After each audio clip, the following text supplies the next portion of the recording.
This is Case Closed, crime stories from the golden age of radio. Welcome back to Case Closed. Thanks for joining me this Wednesday. Before we get to our stories this week, I want to remind everyone you can find more old-time radio at relicradio.com, past episodes of Case Closed, and more from the series you're going to hear today. And while you're there, if you click on that donate button, it's very helpful. Your support is how all of this is made possible and how the shows keep coming to you every week. You can also visit donate.relicradio.com. It's a shortcut that'll take you to the same page. But if you're able to help out, give that button a click. And as always, my thanks to those who have helped out. And today, we're going to hear first from the Crime Club with their episode, The Corpse Wore a Wig. That one aired May 8th, 1947. That'll be followed up with Richard Diamond, Private Detective, and the Brown Envelope Case. That episode's from December 7th, 1951.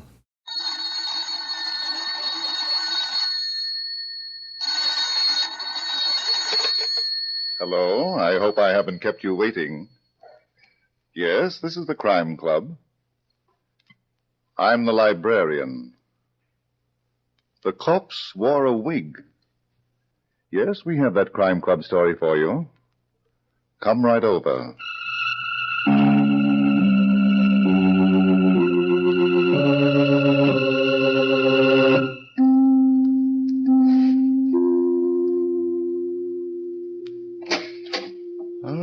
You're here. Good. Take the easy chair by the window. Comfortable? The book is on this shelf. Here it is, The Corpse Wore a Wig, by George Bagby. The very intriguing story of a method of dying that was as deadly as murder. Let's look at it under the reading lamp. It was a few minutes before noon, and Inspector Schmidt was already having his troubles in his office at New York City's police headquarters. As a matter of fact, he was having his hands full, rubbing his aching feet. And oh, how they ached. Oh.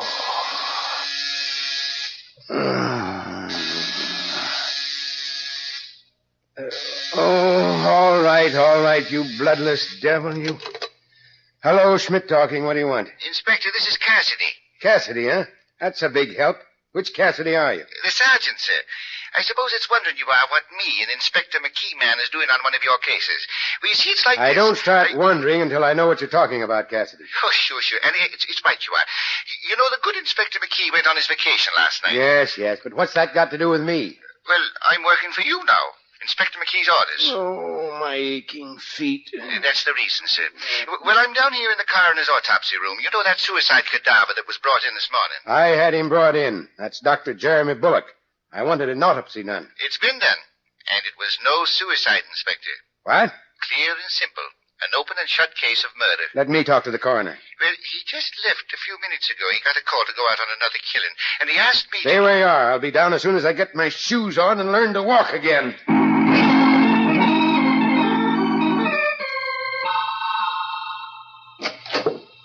All right, Cassidy. What's this about murder? There's the mortal remains of Dr. Jeremy Bullock, Inspector Schmidt, on that table. And here's the coroner's report, sir. Thanks. It's enough to make you wonder what people will do next a case like this. In all my 32 years on the police force... Shut up, Cassidy. Yes, sir. Time of death between 11 o'clock and midnight. Last night. Contents of stomach, rye whiskey, and chloral hydrate. That's a sleeping medicine. Darn it, Cassidy. There's nothing here that I didn't know before. I found the bottle of chloral on the desk in Dr. Bullock's consulting room. Where does the murder come in? It was no overdose of medicine that killed him, Inspector. No? No, according to what the coroner told me, there ain't enough of that stuff in the cadaver to be cause of death. Well, why isn't that on the report? Oh, no, don't blame the poor fella. He's doing the whole job alone, because the rest of the staff is out giving them smallpox vaccinations. All right, Cassidy. What killed Dr. Bullock? He was shot in the head, sir. What's that? It's a fact. And at very close range, too. There's powder marks and burns all over. Are you trying to tell me I looked at that corpse less than 3 hours ago and didn't see a bullet hole in the head? Well, nobody's seen it, not even the coroner. Till the wig came off. The what? Like it was his own hair, it was. The coroner was just about to perform an autopsy on the brain when it happened. I see. It was a moment for start-outs. Oh, Inspector. Right through the top of the head. Where's the bullet, Cassidy? Here it is, sir. Here it is. It's a slug from a .25. Small, huh?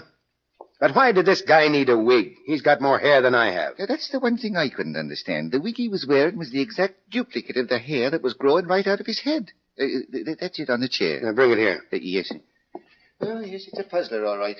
Because there's only blood on the inside of this thing. On the lining. No bullet hole? No, sir. Mm-hmm. Then Dr. Bullock wasn't wearing it at the time he was killed. It was put on his head afterward. Yes, sir. Come on, Cassidy. You'll take a ride uptown to Dr. Bullock's place. Yes. This time I'm going to do a complete job on it. And on that cute little nurse of his, too, Miss Teresa Chalmers, if she's still around.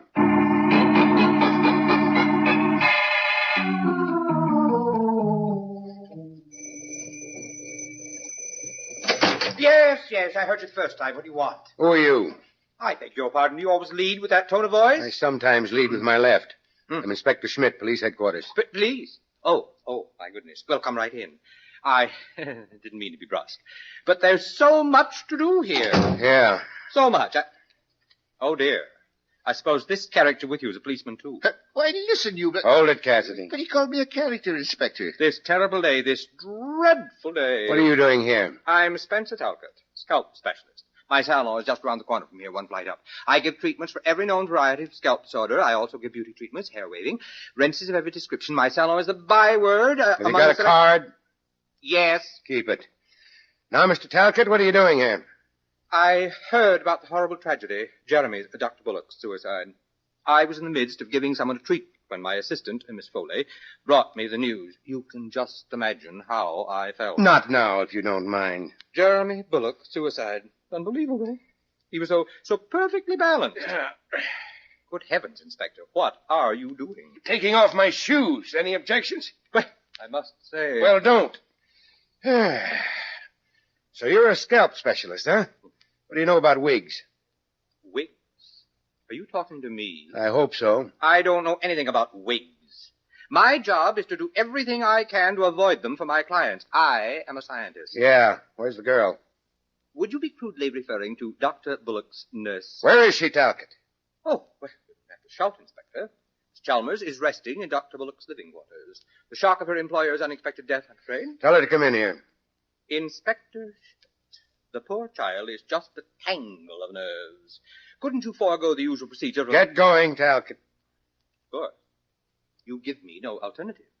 If only there were not so many brutes in this world to tell decent people where to go. And that calls me a character. Forget it, Cassidy.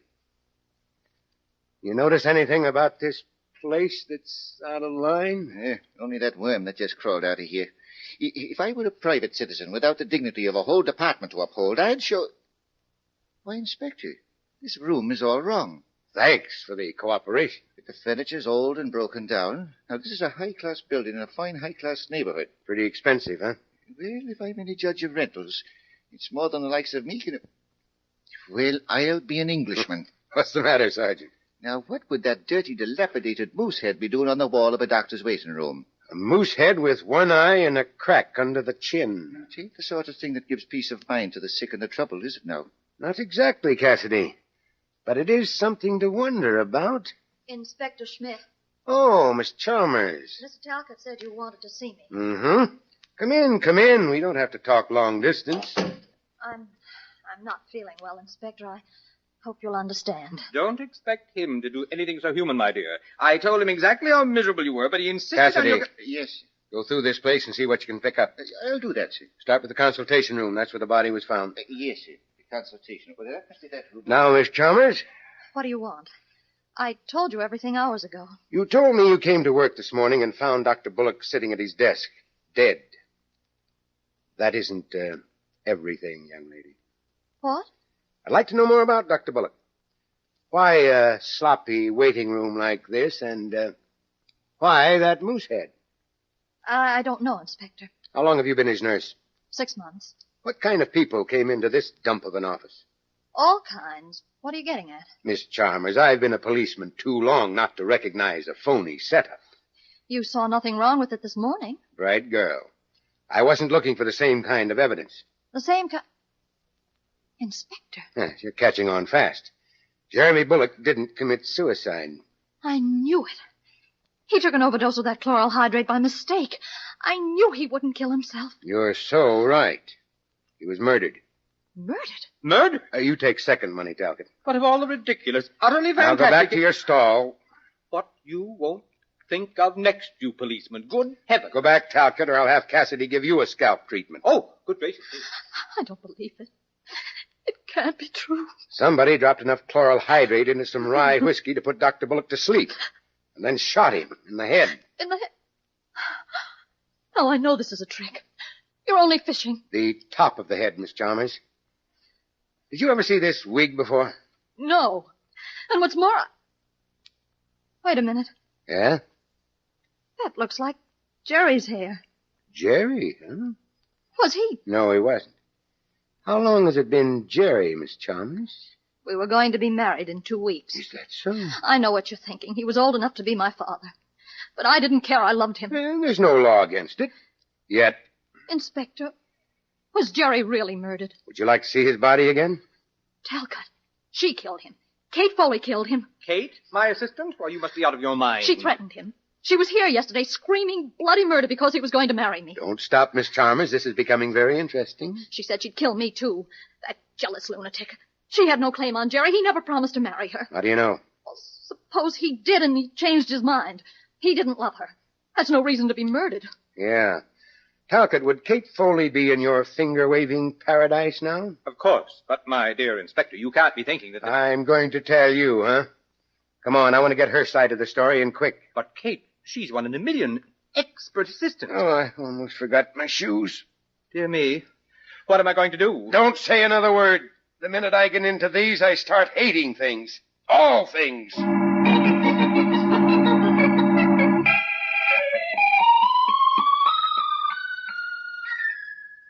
Kate. Oh, Catherine! Miss Foley! Save your breath, Talcott. The bird has flown. But she left the door unlatched, and she has appointments. It could be she's got other things on her mind. Well, where does she live? She didn't run away, Inspector. Oh, dear, such a splendid assistant. And with just the right attitude. Miss Foley's address, Talcott. Yes, it's in my book, right there on the desk. How can you be so unsympathetic? It's a tough world. Say, this is quite a display of bottles you've got in this cabinet. I? Oh, those, my products. Talcott's dandruff lotion, Talcott's henna rinse, Talcott's golden rinse, Talcott's hair dye black, Talcott's hair dye brown, Talcott's for dry scalp, Talcott's for oily scalp. You believe in Talcott's, don't you? Those are my own concoctions, Inspector. I'm a scientist. Oh, I see. Dr. Bullock was about 55, wasn't he? About? And not a gray hair in his head. Oh, there were many, my good man, many. But thanks to Talcott's hair dye black... He was able to fool the ladies. All right, let's get back to Miss Foley. It won't be necessary to go to her home, Inspector. Dear child left this note for me. She's gone to lunch. Where? For goodness sakes, how should I know? Miss Foley has a life of her own. She doesn't have to tell me. What time will she be back? She has an appointment with a very distinguished Park Avenue matron at 4 o'clock. That gives me 2 hours to... Inspector Schmidt. I was just leaving, Cassidy. Yes, sir. The young lady told me where to find you, and I ran as fast as my leg could get. What is it? Well, sir, it's evidence I've located. Real evidence. In Dr. Bullock's office? In his file of cases. You know the file where a doctor keeps the records of his patients? I know. Well, sir, there was nothing in it. Not one record of a single patient. And that set me thinking... Sergeant, what about the evidence? But I'm coming to that, sir. It was thinking I was something ain't kosher. And then I looked and I found it in the bottom drawer of the desk. In a medical book. You found what? This card, Inspector, with Louis Denby's name and address on it. Louis Denby? St. Louis, the slick artist that gave us all the trouble 8 years ago. But he disappeared. Nobody ever saw him again. Nobody but the dead Dr. Bullock, sir. Because there's his name and address in a card. And it says... 974 West 52nd Street. Let's go, Cassidy. We'll find out the connection between Bullock and Denby. Inspector Schmidt. What do you want, Talcott? What shall I say to Miss Foley when she returns? Tell her not to get lost. She's got an appointment with me, too. All right, Cassidy. Well, what do you know? This fella believes in advertising, doesn't he? Talcott's dandruff lotion, Talcott's hair dye black. Come on. We've given him enough free time. Yes. Are we going to pay Louis Denby a visit? You are. I'm going back to headquarters. Oh, it's your feet again. My feet and my head. But in between, there's a hunch I'll do better at headquarters than anywhere else.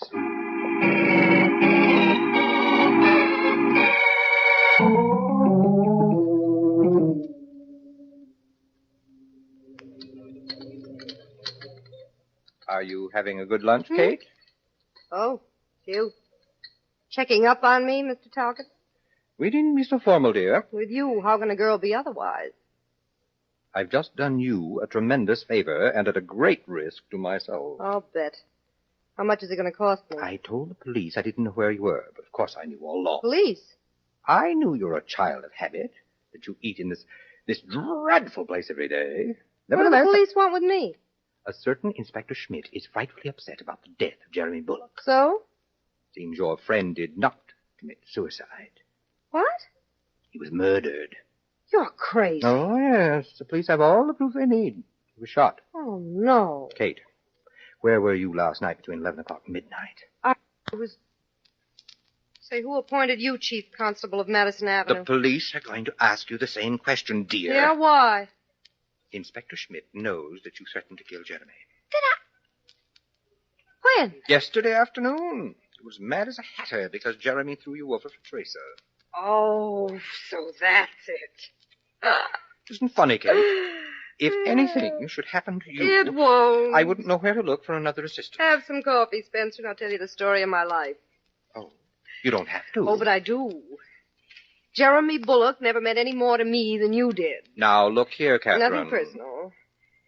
He was a guy I went out with a few times. I went out with you, too, didn't I? Sure, but did we ever talk of getting married?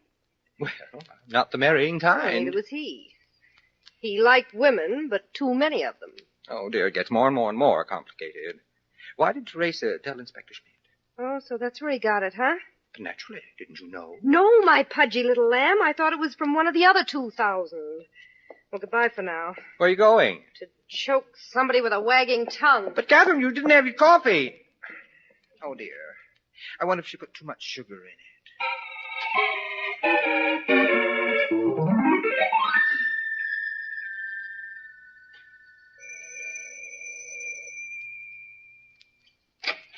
Teresa, darling.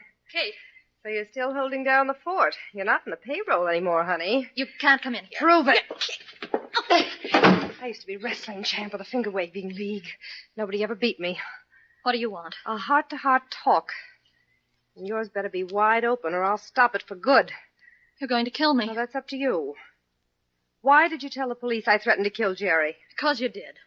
You said that if he married me... I know what I said, but why did you tell the police? What did you expect me to do? Jerry was murdered. So right away you set me up for the frying pan. You robbed me of the only man I ever loved. Oh, that's corny, Teresa. I don't care what it is. It's the truth. And I'm not going to see you get away with it. You're not going to see anything, honey, unless you start telling the whole truth. Kate. I've put a lot of curls in hair in my time. I wouldn't like to put one in your neck. Help! Help!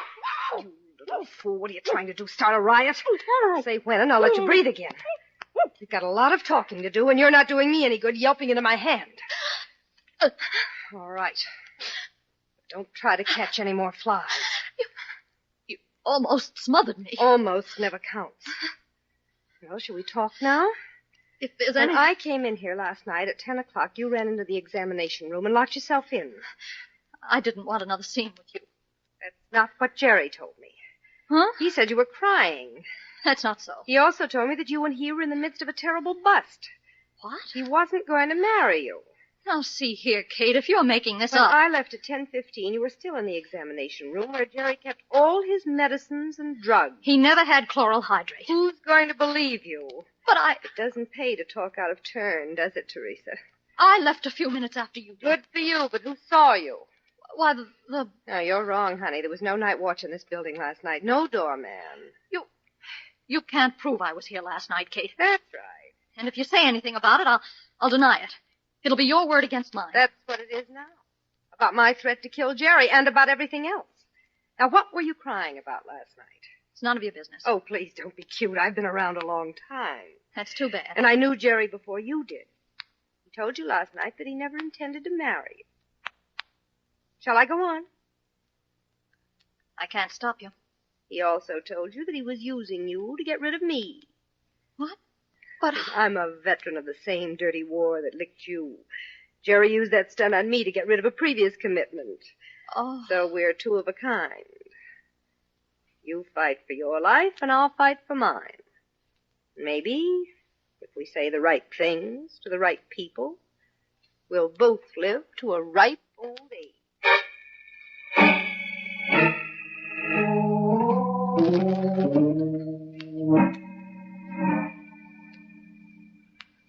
Yes?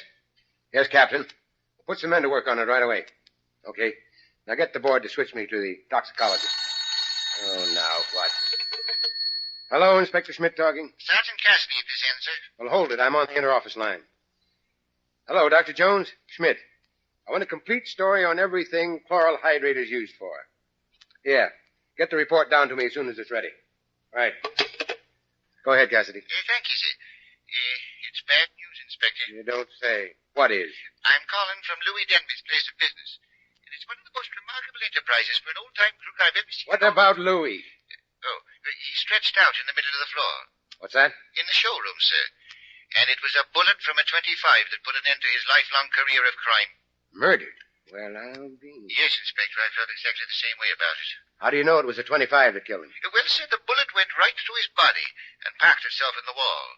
He was a very skinny fella. It was a .25 that killed Dr. Bullock, too. Okay, Cassidy, I'll be there in 20 minutes.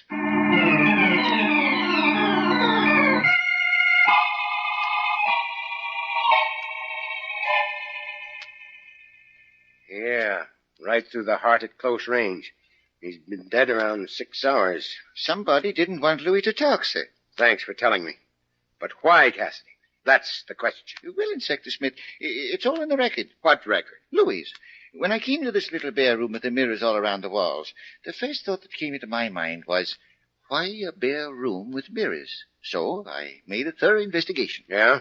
It was in that room over there that I found the reason. Keep going, Cassidy. A factory where Louis Denby manufactured wigs. What? Yes, sir. All colors and all descriptions. Good Lord. Bullock gets a wig from Denby, and they're both killed by the same caliber gun. We've got to find out why, Cassidy. Well, sir, it's about that record I was telling you. After I see what the setup was here, I decided to look Just around. Just tell me about the record. I found it on this card in the drawer of Louis' work table. Now, let me see it. Dr. Jeremy Bullock, 123 Main Drive, St. Louis. Well, this is a business card. It's on the other side, the information that might January 6, 1940, lead poisoning. In St. Louis. Lead poisoning. Chloral hydrate, a wig, a moose head. Cassidy, we're almost in. The devil, you say? Now go back to headquarters, get the St. Louis police on the phone. I want a full report on Dr. Jeremy Bullock up to the time he left the city. Would you be saying that... Later, if I'm right. Now I've got to pick up some suspects and hold a conference in Dr. Bullock's office.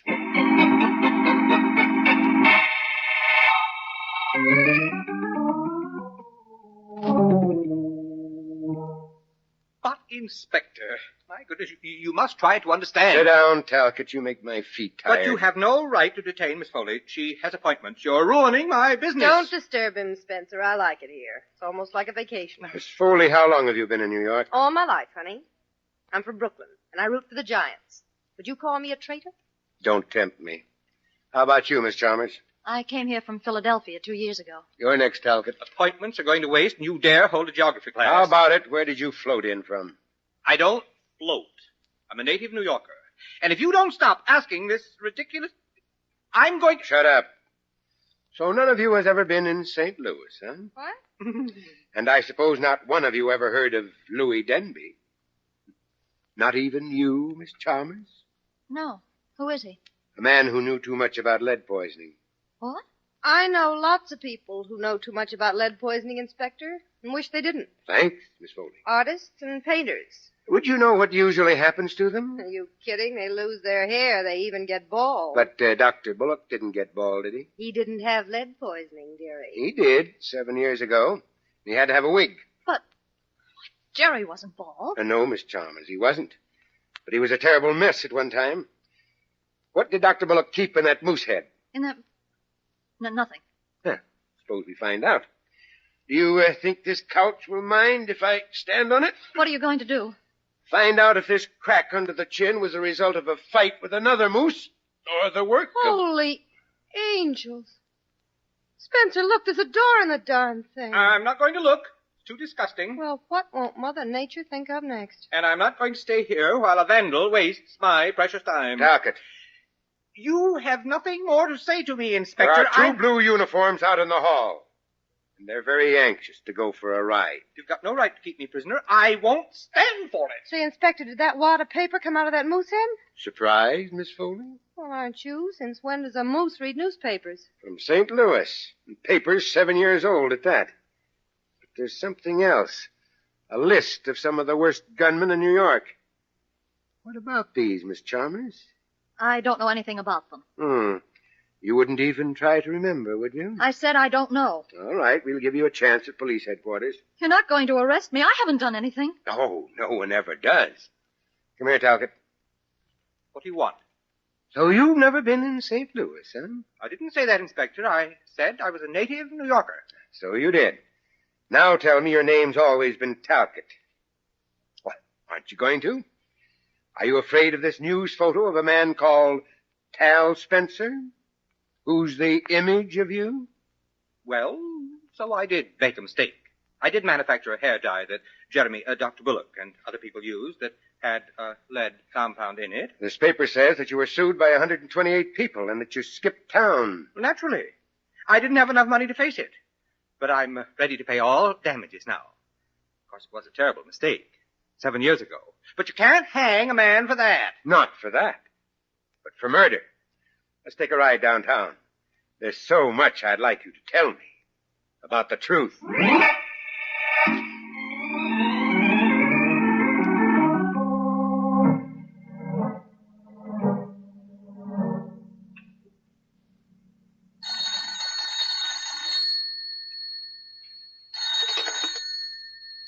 Yes, Schmidt talking. What do you want? Sergeant Cassidy, sir. What? Do you know what time it is? It's exactly 9:42. I'm sorry to be disturbing you at home, but You're sorry. I was giving my feet a hot bath and you dragged me across the living room to the telephone. What for? Well, I'm still down here at headquarters. I just got a teletype report. Dr. Bullock was no doctor. He lost his license 4 years ago because he... Patching up the wounds of robbers and gunmen. Yes, that's what he was doing in New York, too. Oh, my. Why did that Talcott kill Bullock? His real name was Spencer, and Bullock was blackmailing him. Oh, that again. Yeah. Spencer made up a hair dye in St. Louis that almost ruined Bullock's scalp. It was a big scandal. One more question, and then I'll be leaving you alone to take care of your feet. How did you fix it on Spencer? The chloral hydrate. Used as a base in most dandruff remedies, and Spencer Talcott used it in his. Oh, my. You know, I always say when it comes to beating the police department of our great city of New York, a criminal has to Good get night, Cassidy. Good night, Inspector Schmidt.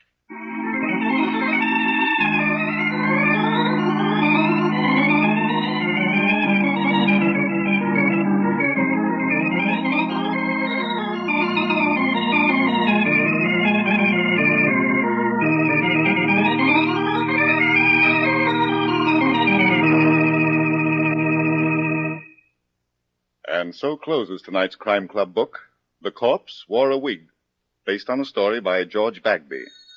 Stedman Coles did the radio adaptation. Roger Bauer produced and directed. Cameron Prudhomme played Inspector Schmidt. Ted Osborne was heard as Spencer Talcott. Barry Thompson was Cassidy. Elspeth Eric was Kate Foley. And Elaine Kent played Teresa Chalmers. Oh, I beg your pardon. Hello. I hope I haven't kept you waiting. Yes, this is the Crime Club. I'm the librarian. Yes, come over a week from tonight. Good. We have a very unusual story of a double cross that doubled and redoubled with murder. It's called Death is a Genius. In the meantime, there is a new Crime Club book available this week and every week at bookstores everywhere. Yes, it's available now. Fine. And we'll look for you next week.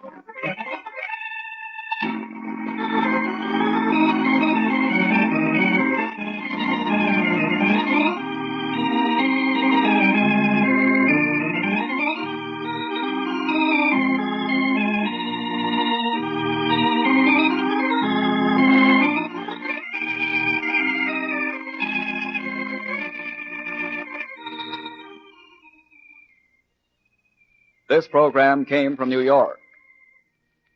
This is the Mutual Broadcasting System.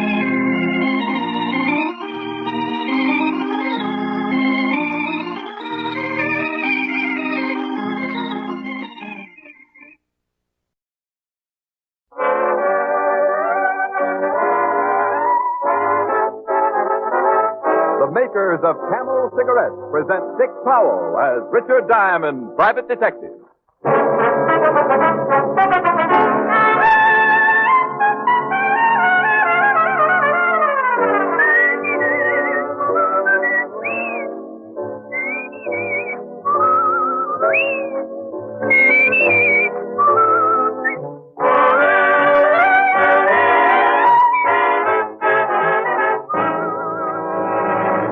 Listen to this convincing proof of Camel mildness. Hundreds of men and women from coast to coast smoked only Camels for 30 days. Every week, leading throat specialists made thorough examinations of their throats. The throat specialists reported not one single case of throat irritation due to smoking Camels. Start your own 30-day Camel mildness test. Let your throat tell you how mild Camels are, day after day. Then you'll know why Camel is by far America's most popular cigarette.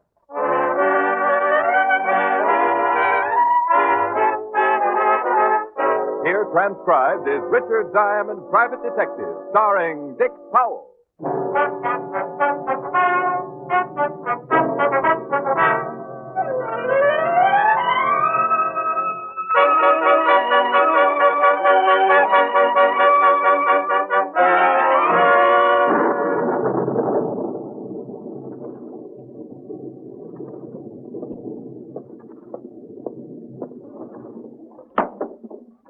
Raining cats and dogs. A busy day for the Humane Society.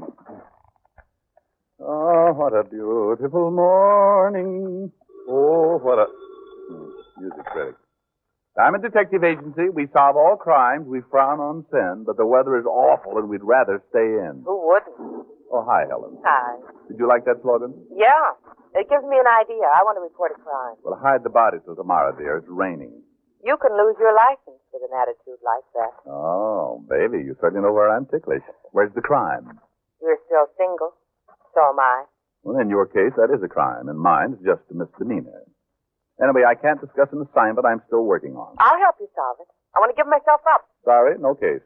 Why not? I've seen you in an evening dress. Nobody could pin anything on you. Would it interest you to know the piano tuner is here and very good looking? Pulling wires will get you nowhere. Is my picture still on the piano? The one where I look like a tough detective? No, I threw it in the fireplace. I love to sit by the fire and dream of you. Besides... Oh. Did it thunder down there? Yeah. Small world, isn't it? I've got to hang up, dear. Got work to do. Well, come over tonight. You can try the piano and my patience. What work have you got to do? Have to fill my lighter and dry my shoes. What are you talking about? Well, I smashed my car up in a collision and had to walk to work. Work, he says, smiling through his tears. Where's your car now? In Larson's garage. You need a rich wife who can give you a chauffeur. Hang up, doll. You're getting too near my prize. Bye. Bye.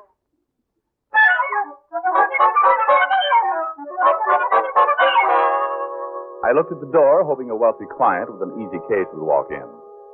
When that Connecticut car with a lemon-headed driver folded my fenders an hour before, I knew I was in for a repair job that would spring my bill clip. So I called the garage to see whether I should start saving up for it or just jump out of the window. Larson's garage. Larson? Diamond speaking. How's it look? Looks like you're going to be a pedestrian for about 3 weeks, Mr. Diamond. But it ain't all bad. The frame's out of line only a couple inches. Save the silver lining for the brake drums, Junior. You never call me Mr. Diamond unless there's going to be more than $100. How much, roughly? Oh, I'd say 250. I said roughly, not brutally. Anyway, why are you calling me up, Diamond? Didn't your guy tell you? My guy? Yeah, the big boy you sent over to get your stuff out of the car. Wait a minute. Did he say I sent him... Hang up, Diamond.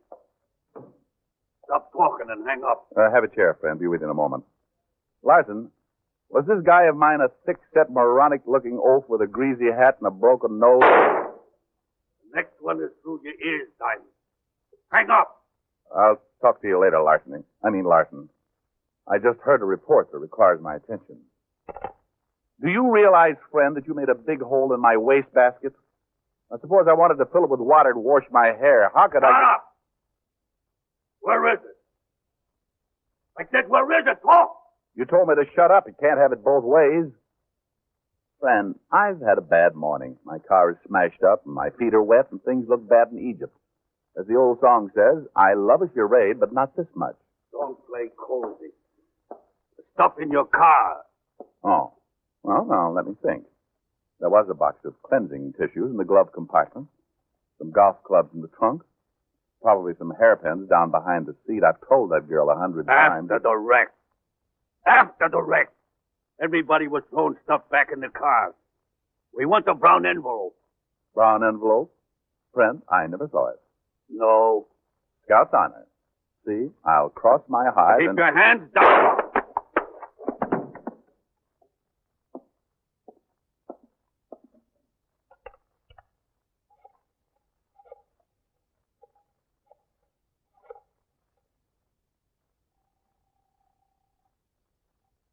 Homicide, Lieutenant Levinson speaking. Rick Walt, get over here right away. I'm busy. You better get over here. I've done it again. There's a dead man in my office. What? Just get over here and bring me a new wastebasket.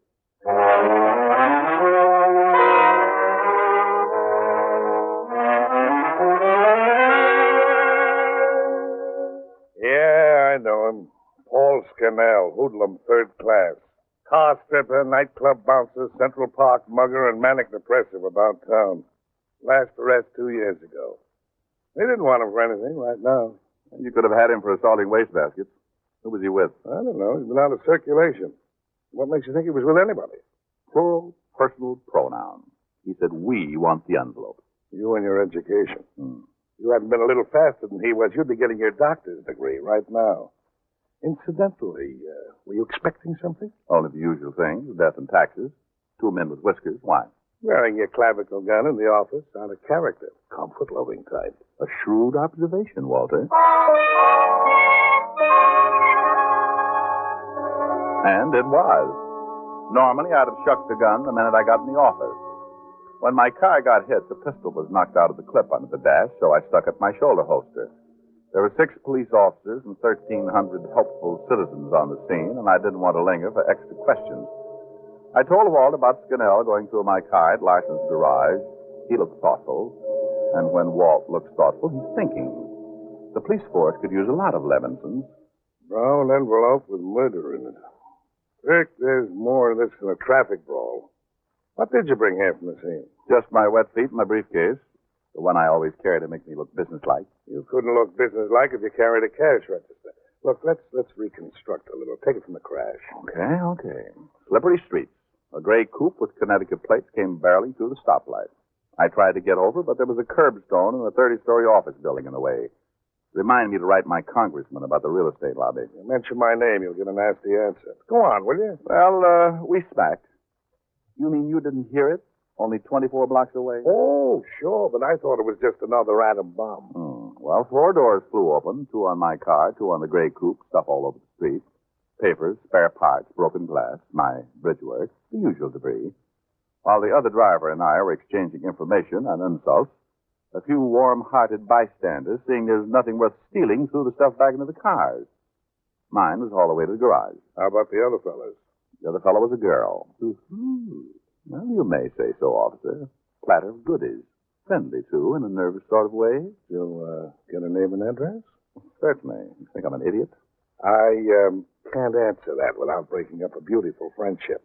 Where's the data? The stuff is in my briefcase. Where's the briefcase? In my desk. And don't ask me where the desk is. You're sitting on it. Here. Give me. Take. What a mess. Reminds me of my wife's handbag. I wouldn't know. I've never been in your wife's handbag. Mr. Diamond, this is business. Shall we examine the contents of the briefcase? Pray do. Thank you. Item. Paperback book. Weekend painter. Planning on painting a weekend? Man's entitled to a hobby if he ever gets time for it, which he doesn't. Item. Notebook.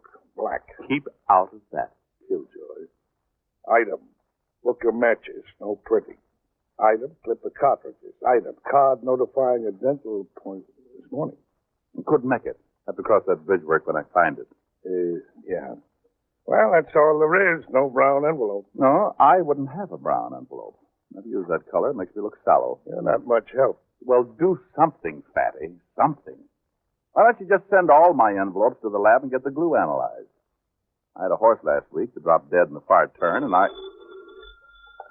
Diamond Detective Agency, detecting done by day or night and holidays, if the fee is right. Diamond, this is Sergeant Fraser. Is Lieutenant Levinson there? Yeah, he's here in a briefcase. For you, Walt. Thanks. Levinson. Fraser here. No, hi. That express company robbery that happened this morning, we picked up the getaway car.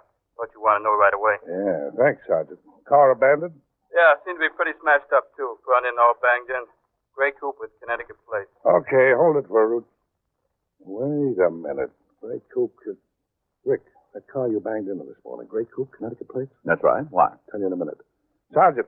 Yeah? Get with the traffic bureau. I want everything on the collision at Madison and 43rd. Everything, including a weather report. Rain, followed by Saturday and Sunday. And Fraser. Yes, sir. The driver of the car. Get out a warrant for... Rick, what did the driver give her name as? Markham. Dora Markham, housewife. Dora Markham, Sergeant. Probably phony, but make it out anyway. I'll be back at the office soon. Rick, this accident of yours is something big. You should see my repair bill. Shut up and listen, will you? This is serious. Early this morning, the Huxley Express Company was robbed of $600,000. Wow. Yeah, now get this. The car you smashed into was the getaway car. Whoever this dame is who was driving, she's tied in somehow with the gang who pulled the job. Mm-hmm. Well, Fatty, this is all very enlightening, but go a little farther. Why did this Scannell guy come here looking for a brown envelope? I don't know. I'm going back to the precinct. This is the first break we've had on this case. And you better keep your eyes open and that gun in your shoulder holster. Can't. Crushes my camos every time I stoop over. Oh, Rick, for the last time, this is no joking matter. For some reason, that gang thinks you have a brown envelope. That envelope means enough to them to kill for it. Ricky, my boy, up to now, you've been shot with luck. Don't crowd it.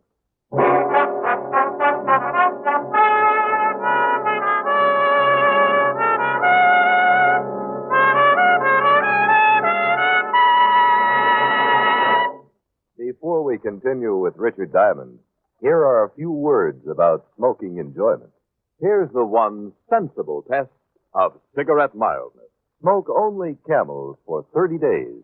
Pack after pack, you'll enjoy the full, rich flavor that's found only in Camels. And through steady smoking, the only sensible way to judge a cigarette. You'll see for yourself how mild Camels are, how well Camels agree with your throat. In a test supervised by noted throat specialists, hundreds of men and women from coast to coast smoked only Camels for 30 days. The throat specialists made more than 2,000 careful weekly examinations of the throats of these smokers, and they reported not one single case of throat irritation due to smoking Camels. That's conclusive proof of Camel's mildness. Start tonight to make your own Camel 30-day mildness test. Make Camels your steady smoke, and you'll discover just why Camel is America's most popular cigarette by billions. How mild, how mild, how mild, mild, how mild can a cigarette be? Smoke Camels and see. And now, back to Richard Diamond, Private Detective, starring Dick Powell.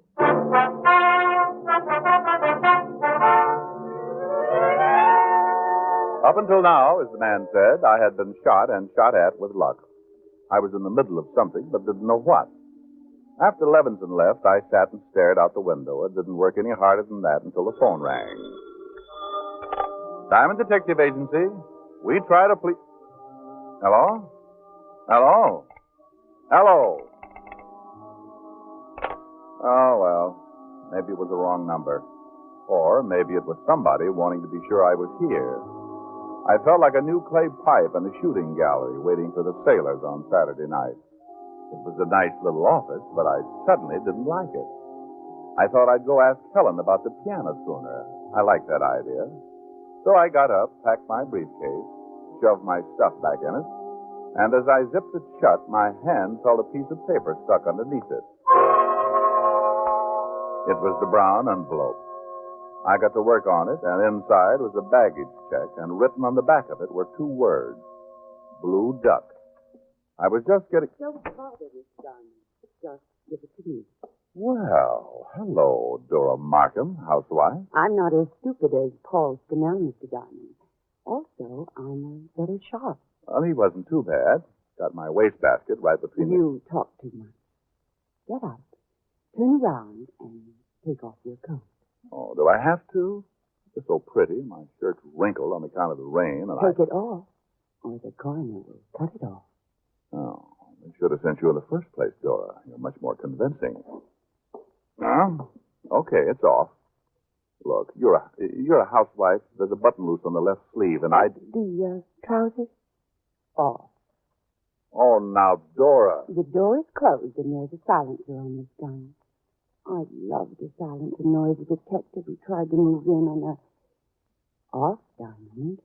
Yes, ma'am. Gypsy Rose Diamond. A pretty girl is like a melody. How have you ever lived this long? Fresh air, hard work, and green vegetables. Let me show you my diet list. I have it right Stay now. away from that desk. Now, hand me your coat and trousers. Thank you. Turn around. Walk to the wall with your hands up. Up high. At the next tone signal, Diamond, your phone is being disconnected.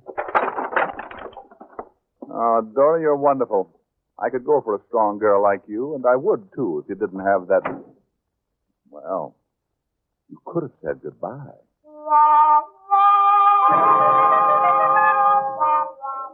Richard Diamond, detective, with no pants. A private eye welcoming his privacy. I looked for the brown envelope. Gone with my wardrobe. I looked at the telephone. Alexander Graham Bell couldn't have fixed it with Don Amici handing in the pliers. I peered out into the corridor. No one in sight. Not even an insurance agent or a typewriter salesman. This alone was making history. I wondered if I could trot through the streets to the 5th Precinct pretending to be a cross-country runner. No. Not in blue silk shorts. I sat down and waited. And waited. And waited. I tried telepathy. Helen, I thought, come and get me and bring me a pair of trousers. Helen, I concentrated. It's rigged. The rain must have done something to Helen's antenna, so I concentrated on Walt. Walt, I thought. And Walt walked in. Well, you're a more sensitive type than I thought, Walt. Did you bring me some trousers? Some trousers? What's coming off here?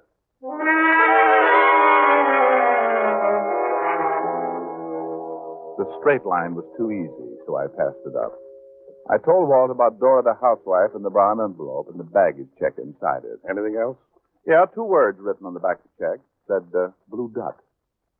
About that time, Dora interrupted me with her old clothes campaign. Blue Duck. Never heard that before. Blue Duck. Well, there used to be a Blue Duck nightclub in the West 20s, a real hog wallow. Closed up a year ago for selling to minors. Keep talking. All right. But I'll be ad-libbing in a minute. The only thing I know about it is that it was run by Sis Madsen and her husband. It was quite a joint. Hey, yeah? Sis Madsen. That's Dora Markham, housewife with a lemon rent and a new name. This begins to add up. That guy you killed in your office used to work for Sis Madsen. There were 3 people spotted in that Huxley Express robbery. Dave and 2 guys. Oh, could have been Sis Madsen, her husband, and Skinnell. This is very interesting. I'll tell you something else very interesting. What? I'm freezing. Or is that only interesting to me? Wait a minute. Fraser. There's a cleaning and pressing shop halfway up the block. Go see if Mr. Diamond's coat and pants are there. Gray tweed, name in the inside pocket. Get with it, son. Cleaning shop, Diamond's coat and pants. Yes, sir. How did you know, Fatty? Oh, sheer genius. Besides, it's logical. I don't think you'd want to haul them all over town or be seen stuffing them into a garbage can. Why not? That's where I got them. Blue Duck. I hope you're sure that's what you read on the back of that check. I'm sure, but it's been closed for years. Well, we're going down there and open it up. No. No what? No pants. Don't be so modest. I'm not modest. I'm cold. Stand over there. That's it. Come in.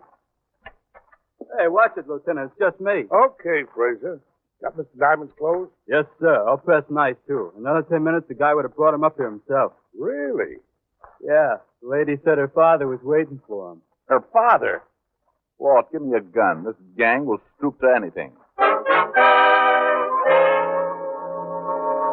10 minutes later, we were on our way to an ex-nightclub, the Blue Duck. I sat in front of Levinson's car, trying not to wrinkle my well-pressed trousers.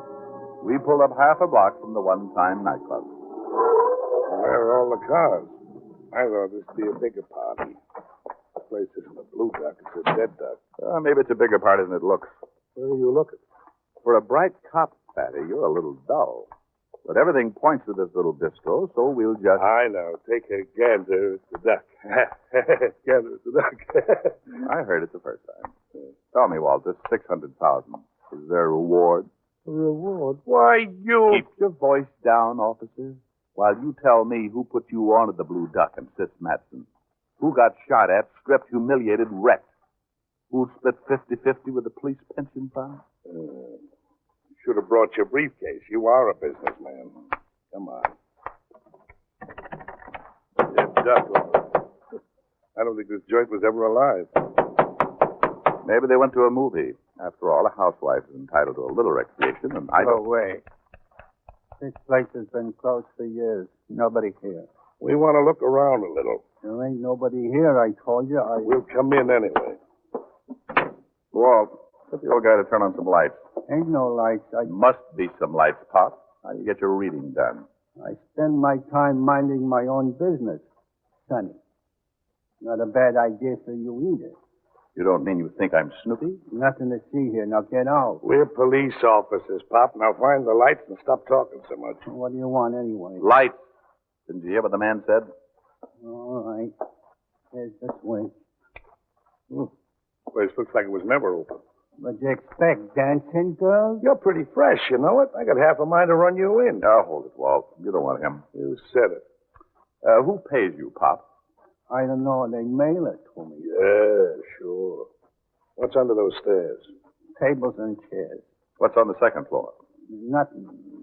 Used to be the office. Well, I'd like to take a look at it. Come on, Walt. Okay.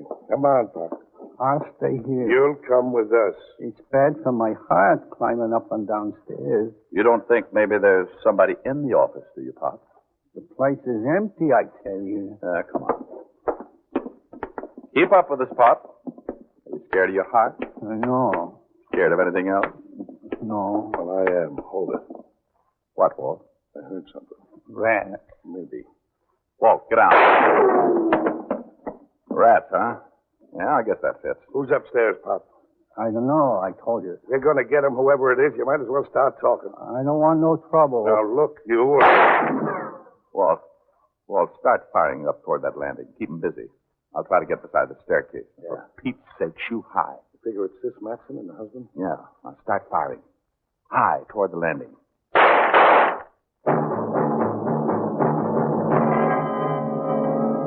I started crawling under Walt's fire toward the stairs. I was getting sore. First, this Sis Matson steals my pants, and now she makes me muss them up. 15 snail crawls later, I was beside the staircase and had a good view of the landing. I could see the man who must be Sis's husband crouched down and firing toward Walt. I raised up. Matson, drop it. Okay, pal. Good shot, Rick. Yeah, but not good enough. All right, Matson, stop shooting. Drop the gun. You've had it. Come on down here. That's a good boy. Now, where's your wife, Matson? Who? Sis Matson. I don't know who you're talking about. Your wife, Matson. Come on, don't stall. Look, you hit me. Get me to a hospital. I'm hurt bad. Did you hear him say anything, Walt? Yeah, but I can't make it out. Look, you guys, this ain't legal. You got to get me to a doc. Might be able to understand him if he talked about Sis, though. Yeah, what about it, Matson? Look, I don't know. Get me to a doc. I'll talk later. You'll talk now. You'll lay right there until you do. All right. Car pulled up outside. See the lights through the window? Yeah. Quiet. Sis, get out! What? Hold it, honey. Cover, Walt. What is it? Diamond's the name, Sis, so maybe you don't recognize me with my pants on. Rico, what have you done to him? Only a flesh wound, but he thinks he's bleeding to death. Ah, nice suitcase you got there, Sis.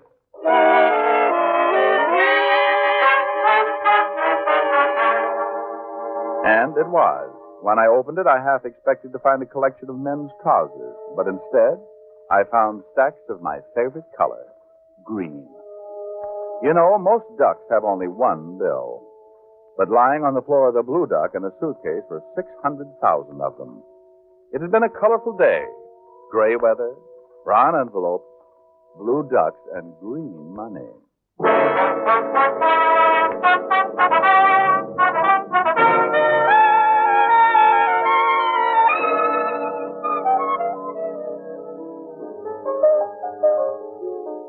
Rick, Yes, Ellen? there wasn't any piano tuner here. Oh, that's too bad. Too bad. Mm-hmm. Listen to middle C. Off a full 30 seconds. I'll call a tuner tomorrow. I'll call one. I know a dandy. 73 years old. Tuned pianos for Caruso. Caruso. Who? Now, easy. You'll hurt Lanza's feelings. When you are in love, it's the loveliest night of the year. Tonight? Stars twinkle above, and you almost can touch them from here. Yeah, long arms. You're reaching. Words fall into rhyme anytime you are holding me near. When you are in love, it's the loveliest night of the year. Let's dance. Waltzing along in a blue, like a breeze drifting over the sand. Thrilled by the wonder of you and the wonderful touch of your hand. And my heart starts to beat like a child when a birthday is near. So kiss me, my sweet. Is that an invitation? Oh, it's the loveliest night of the year. Like it? Yeah. What are you staring at? You? Flattering to me when you show up with your clothes for welfare. I think I'll kiss you. Goody. You need a woman like me, Rick? There is no woman like you, Helen. I know it. But you better grab me while I'm available.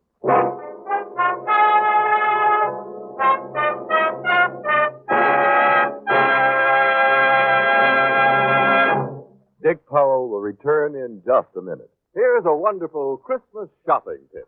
Give cartons of Camels as Christmas gifts. Camel makes it easy for you with a special Christmas gift carton. It's beautifully designed in holiday colors and has a built-in greeting card right on top of the carton. Be sure to give plenty of Camels this Christmas. It's America's most popular cigarette by billions. How mild, how mild can a cigarette be? Smoke Hamilton tea. Here's Dick Powell with a special message. Thank you.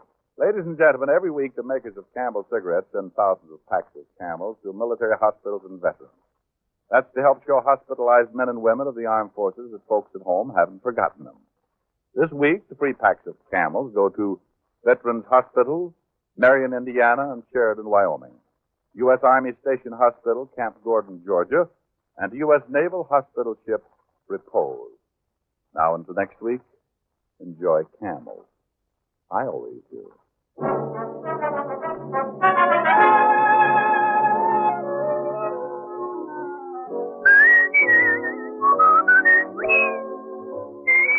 Dick Powell can now be seen starring in the Universal International film You Never Can Tell. Tonight's transcribed adventure of Richard Diamond was written by Dick Quentin, with music by Frank Worth. Our director was Nat Wolf. Virginia Gregg played the part of Helen Asher, and Alan Reed was Lieutenant Levinson. Others in the cast were Kay Stewart, Herb Butterfield, Herb Ellis, and Bob O'Connor. The bite is out and the pleasure's in when you smoke Prince Albert. It's specially treated not to bite your tongue. The bite is out and the pleasure's in. That's why pipe smokers will be delighted with Prince Albert for Christmas. The big 1-pound tin of Prince Albert comes in a gaily designed holiday package that needs no wrapping. Just write your greeting on the built-in card and present Prince Albert to delighted pipe smokers. Listen next week for another exciting adventure of Richard Diamond. starring Dick Powell. This is Your FBI. The official broadcast from the files of the FBI follows immediately. Stay tuned. This program came to you from Hollywood. This is the American Broadcasting Company. That's the show for this week. I hope you enjoyed it. Remember to visit relicradio.com for more old-time radio. You'll find more from Crime Club, Richard Diamond, past episodes of this show, and everything else. And as always, click on that donate button while you're there. Thanks for joining me today. I'll be back next Wednesday with another hour of old-time radio crime on Case Closed.